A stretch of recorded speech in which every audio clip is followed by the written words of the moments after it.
Hello everyone, I am Amita from Nourish Talk, a platform for natural and holistic therapies. We are talking about sleep, problem in sleeping at night. That is what we are going to be talking about with Sally Goldfinger, who is going to be joining me from London, I think, Europe. And Sally is a holistic health coach, nutritional Ayurveda expert who has been, helping, and also a yoga instructor. Hi, Sally. How are you? Hi, Amita. I'm very well, thank you.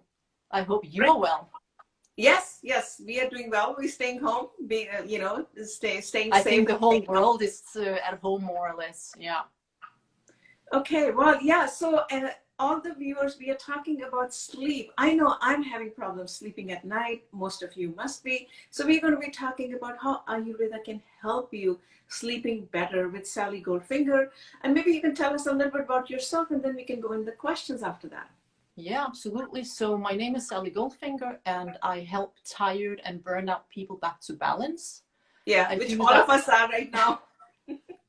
and I do that very gently with my holistic tools, teaching yoga, mindfulness, gentle meditation, and also with my nutritional consultancies. And the specialty is around Ayurveda. So it's not general nutrition, but Yeah. with the focus around the body types. Got it. So let's just start with the basics before we go into the Ayurveda. Why do we have, a lot of us have problems in sleeping. So why do we have problems in sleeping to begin with? And then we'll come with the issues with the mind, body, and soul and the sleep disorders. But what happens? It's all connected, right? Yeah, I mean, the most common problem I see today also among clients is sleep issues. There are different Yeah. kinds of sleep issues. So some body types will have issues falling asleep. Others will notice that they fall asleep, but they always wake up between 2 a.m., 3 or 4 a.m. I'm that. Okay. And then there are those that are like they sleep very heavy. So the next day that they never feel, what's the right word? They don't feel refreshed or energized. They just always feel heavy, even though they actually sleep throughout the night. Okay. If you are someone who often wakes up in the middle of the night, that's a very common problem I see as well with clients. Mm-hmm. That can be related to a lot of things. Mm-hmm. One of the things I notice the most is if we have a very, very busy schedule. Yeah. Our natural, in Ayurveda, we call it Vata. Vata means movement. So we create a lot of movement in our body and also mentally. That means that movement never really gets a chance to get down into a slow level. So if you have a very, very busy schedule and you go to sleep without actually giving yourself an hour and a half of winding down, your Vata in your system, the movement will still be very high. That means that when you go to sleep, that Vata is actually still running around in your body. And that's why often people wake up in those hours, 2, 3, or 4 a.m. in the night.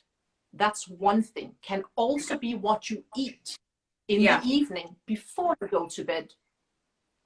So some people, they have, let's say you love vegetables. In Ayurveda, we do not recommend people who have sleep problems to, for example, have lots of salads in the evening. So you want to eat food that is gentle, that is cooked, that doesn't kick in the Vata energy. Anything that's soothing, calming is very important if you have that tendency to suddenly wake up in the middle of the night. So Vata, and also to be... No. I just wanted to summarize what you said is basically controlling the Vata, because Vata is movement. And a lot of people who don't know, Vata is one of the doshas. I think most of you probably know. If someone doesn't know what Vata is, you can put it in the comment, because we don't want to use words that people don't understand. But it's basically the movement has to be controlled at least 1.5 hours before we go to bed. That right? That's what. And when I say movement, I actually more related to mental movement. So if there is a lot of stimuli, so let's say that if you are a constant doer, then the Vata doesn't get rest. But it can also be related to someone who is extremely active after, let's say, 6 to 7 p.m., going to the gym, or at the moment if people are doing workouts at home, where you actually kick in the pitta, fire energy. That means that that energy is way too high in the evening. That's the fire in your body. That will also create sleep issues later in the night. Because again, you don't give a chance to the body to settle down. So whether that is Vata or Pitta, there will be issues with sleep when we don't wind down.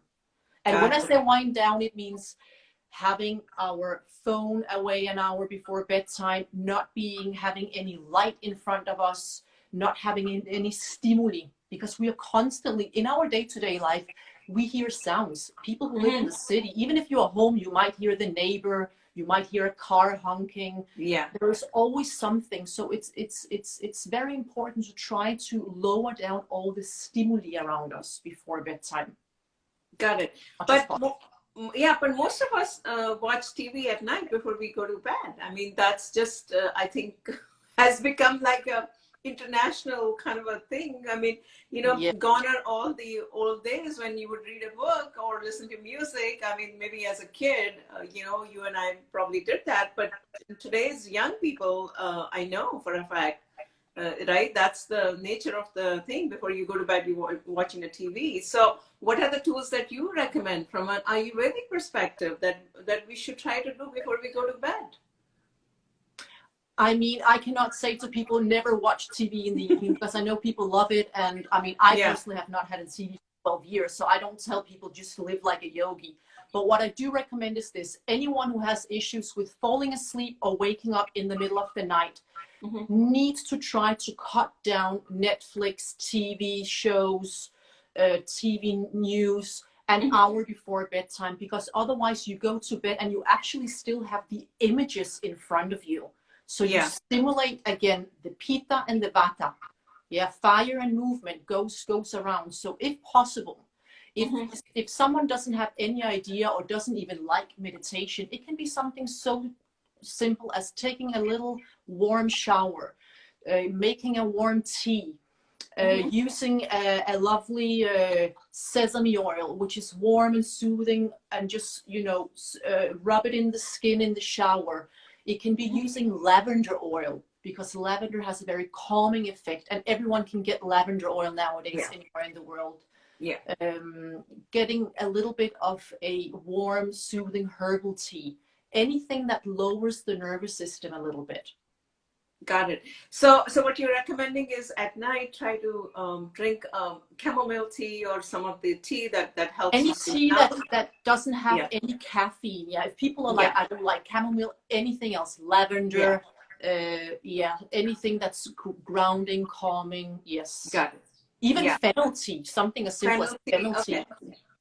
So tea, and then you were saying do a simple massage yourself with lavender self-massage, oil, you know, or even just lying down for 15 minutes on the bed, on the floor, without doing anything, just breathing, gentle breathing, closing the eyes, listening to soothing music, gentle music, and just like winding down. Let your nervous system wind down.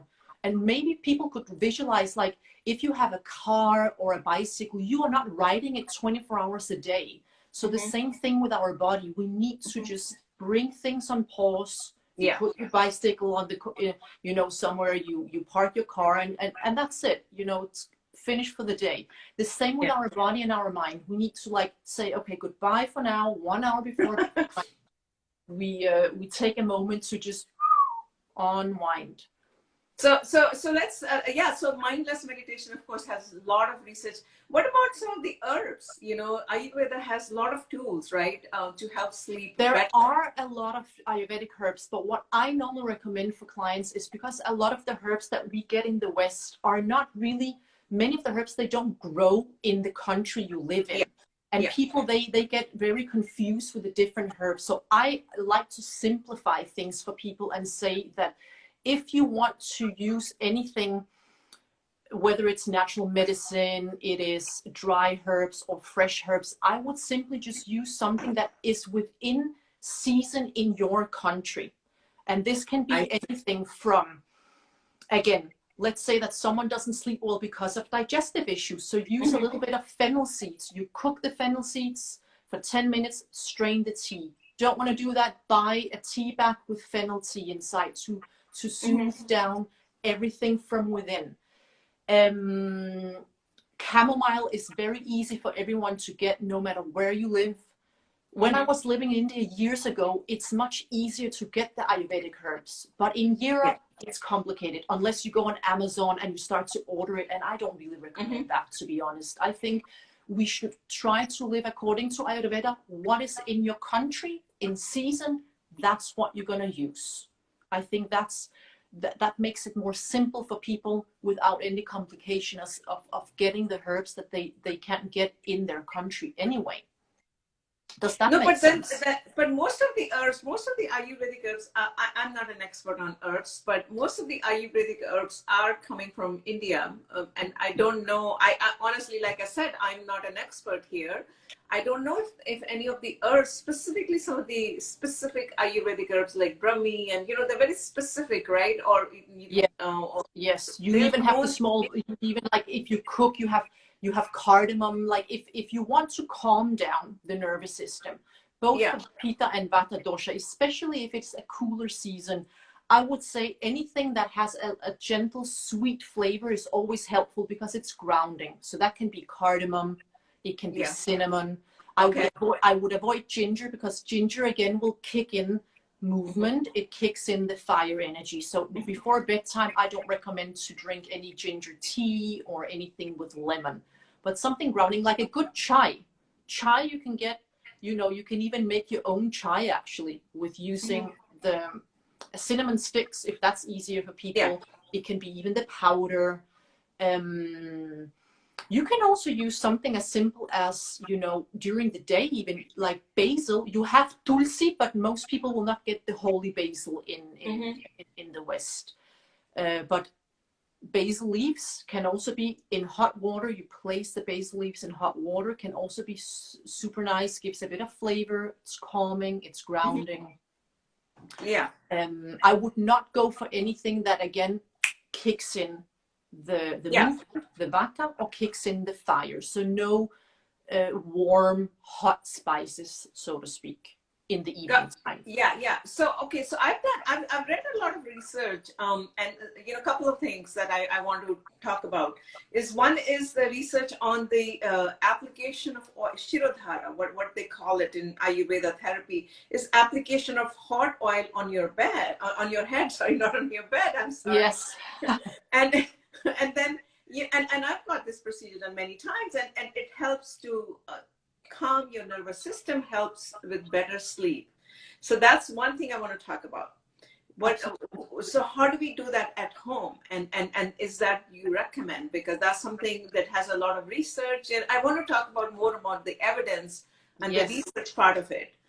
Any other thing that you can talk about that has evidence and research in Ayurveda and yoga? Absolutely, yeah. So what you mentioned here, the treatment of Shirodhara, it is a treatment that's often given, especially among Ayurvedic therapists or in Ayurvedic clinics, which is helpful for someone who has a Vata imbalance or a severe Vata disorder, whether that's sleep issues or anxiety or stress. So normally you lie down and someone will pour the oil on your forehead. Usually the oil is warm, and it's a procedure of 45 minutes, and it brings down the Vata energy, the stress, the mental blur, the anxiety, the sleep issues. However, doing that on your own at home, I will say, is a little tricky, because if you have to start to pour oil on your head, you could do it in the shower. Otherwise, I would say if anyone is that lucky that they have an Ayurvedic therapist within their location, to do that once a week for 1 to 2 months, or if that's a bit too much, then maybe once every 2 weeks. If they feel that their sleep disorder is very severe, it's a very helpful treatment to do. You could warm up some sesame oil and then just, gently massage. Put it kind of like here. But even also on your head, you just massage it, you rub it and massage it. If you're lucky enough to live with someone, you ask your partner to just be a bit cute, sweet with you and massage it on your head. And then you can also do it, you know, in between the third eye center. They use a lot of this area here as well to calm down. So Shirodhara, yes, is super beneficial. When I used to work in an Ayurvedic clinic years ago in South India, it must be like, I don't know, 12 years back. This was actually the treatment we were giving to people who have sleep disorders, anxiety, and so forth. Very helpful, very helpful. But anything warm, you want to avoid coconut oil, because a lot of people now have a trend with using coconut oil all the time.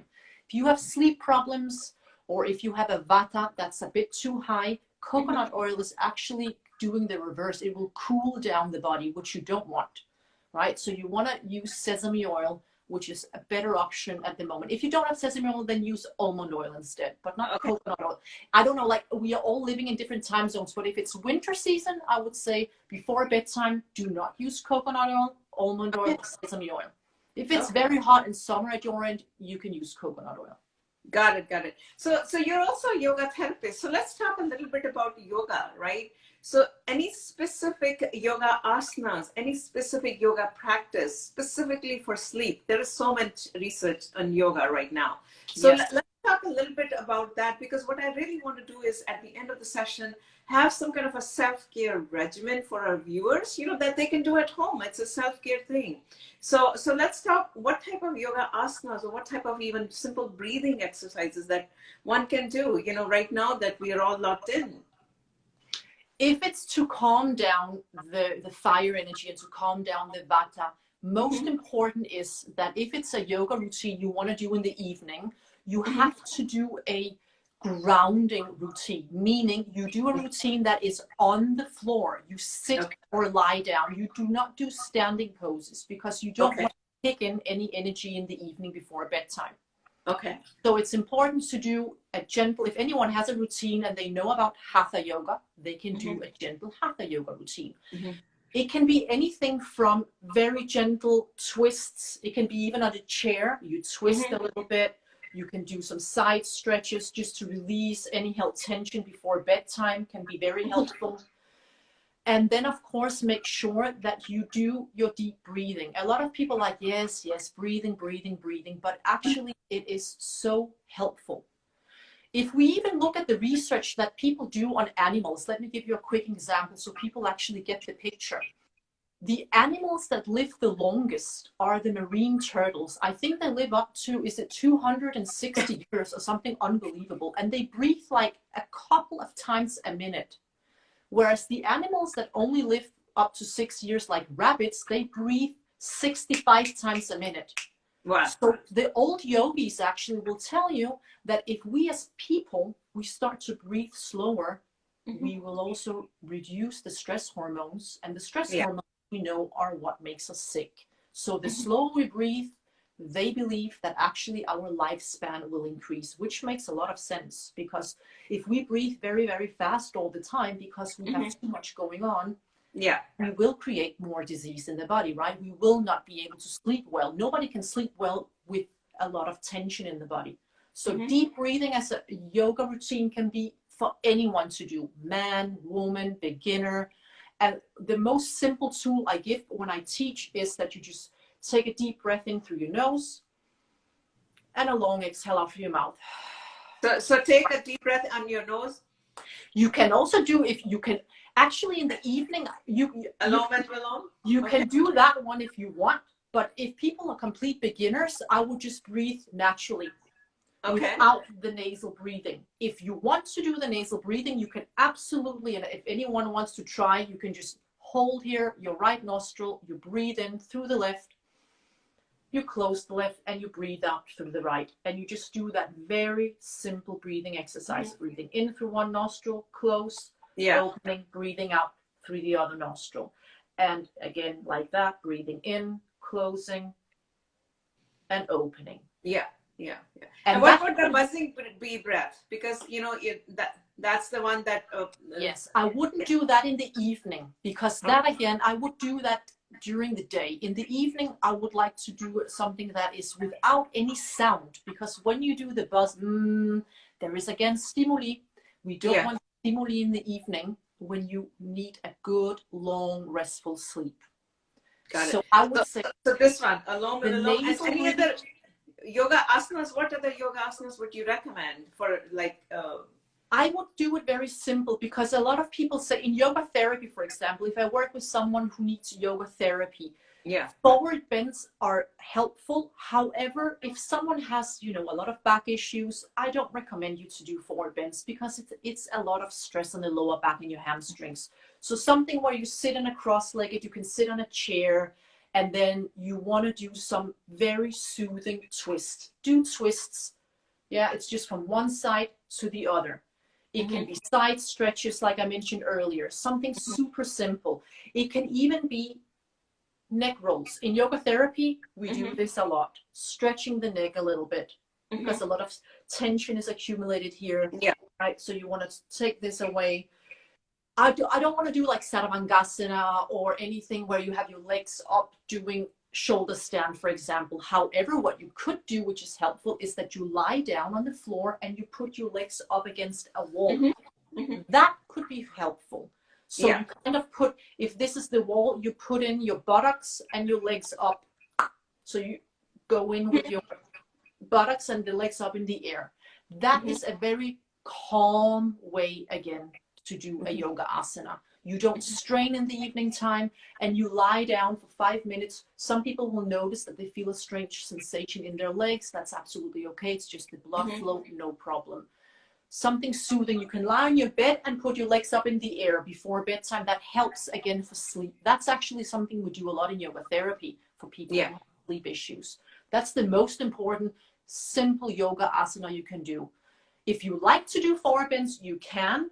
Otherwise, you lie down and you put your knees into your chest and you rock from side to side. Release. Got it. Yeah, just kind of like that and go this way, that way. Exactly. Rolling the shoulders, anything that's nice and calm and soothing. Yeah. No, I think this is very helpful because, okay, so let's just summarize what we've talked about. There's a lot of things that, amazing information, by the way. So we talked about simple yoga asanas, grounding exercises. Right, on the floor. So no standing, no jumping into crazy flows what people do nowadays, you know. So just sit on the floor. Don't jump up and down, which I do, by the way. I jump up and down, but that's okay. But if you have sleep issues, if people who have sleep issues should not do any dynamic yoga in the evening. It's misunderstood what we do in many countries in the world now. We do dynamic sports at 7, 8, 9 p.m. in the evening, and then we wonder why we cannot sleep. No, it's helpful. So do the grounding exercising, sitting exercises. That's what Sally's talking about. She's also talking about putting your legs against the wall. That's, I think, called a waterfall pose. You know, you might have a, yes, you can say, in the US, you have a lot of interesting terms for these. We've named all the English names for all kinds of poses. So it's called waterfall pose. I don't know the Sanskrit name, by the way, but but that is not actually an old pose in yoga. We used to do shoulder stand, right, Saravangasana, but I don't recommend that in the evening time. So leg up the wall pose. We say legs off the wall and lying down. That one. So we're talking about the yoga poses. First of all, the yoga poses are grounding poses. Sit on the floor and do that, or the legs up the wall. Then she's talking about the breathing, deep breathing, you know, in the evening, like the deep breathing, what you said about along the lung, alternate nostril breathing, or, you know, or deep breathing just in and out through your nose. Or I suggest to exhale fully out through your mouth in the evening, just to release everything out after a long day. Okay. So deep breathing exercises, you know, that's just number 2 she talked about. Then she talked about the tea, you know, something that will calm you, like a chamomile tea or something that doesn't have caffeine, right? That's very... In the evening, if someone has sleep issues, anything like a black tea or anything, I would not recommend if you have sleep issues. And we're talking about sleep.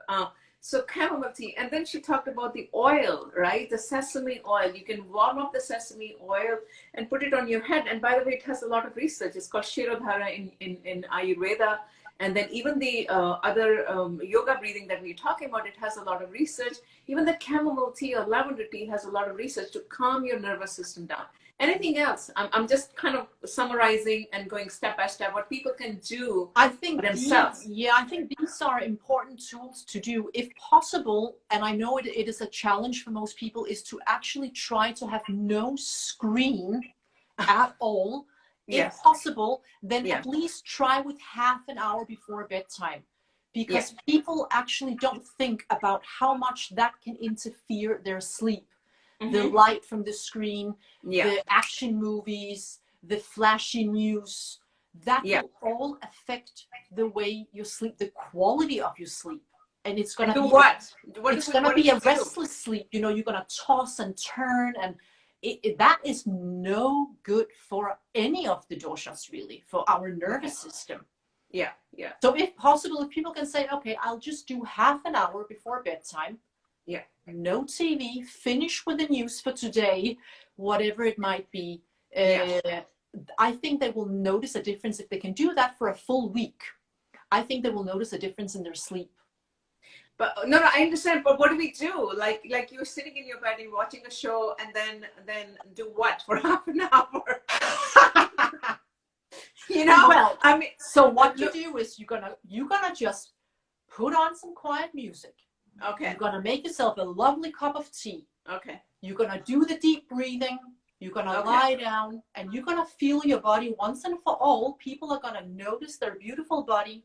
They're gonna notice their mind and notice their breath. Okay. If they feel that half an hour is a bit overwhelmed, then start with 15 minutes every evening. Okay. If we have, as human beings, if we cannot get quiet for 15 minutes a day, I mean, that is something we have to then work on. 15 minutes a day, everyone will be able to do if you want a good sleep. Otherwise, sleeping, you wake up, no. Someone made a comment, wash your face relaxing. Yes, actually, that's a very good point. We forgot to mention that. Thank you so much. You're paying a lot of attention to what we are saying. That's what it shows. Yeah, if anyone feels that washing their face is helpful, why not? Not with cold water, though. In the evening, you don't want to give your body a shock. Cold water is great in the morning, but in the evening, like warm, you can take a little shower if you want before bedtime, if you feel that's helpful. Yeah. Okay. No. Any other comments from anyone? We are talking about how Ayurveda and yoga can help you sleep better using mindful practices and, taking some, even she talked about herbs also. Thanks. Okay, you're welcome. Yeah, I mean, if there's any quick questions, you're super welcome to ask. Yes, of course. I think we mentioned about the food as well. I think we've been around everything: the yoga therapy, the gentle grounding poses, the breathing, and doing something calm before bedtime, not dynamic, no screen. And also, if you are someone who wakes up, by the way, around 2, 3, or 4 a.m., please remember, don't take your phone. Most people have a little bit of a automatic pilot, and they grab the phone. Then you again get the light, and you trick the body to think that it's daytime, and you activate the Vata, right? The Pitta. Everything is alert again, and it's going to be hard to fall asleep, and it's going to be difficult to feel fresh and awake the next morning. Yeah. No, that makes sense. I mean, you have to calm the Vata in the evening. And then you can also do this with simple herbs. You talk about the fennel seeds. There's a lot of it's simple because it's calming. It's also calming. Sometimes people have issues with sleep because their digestive system is not calm. It's on full work with food that's not really right for their dosha. So the fennel tea is lovely. It's soothing. It's calming.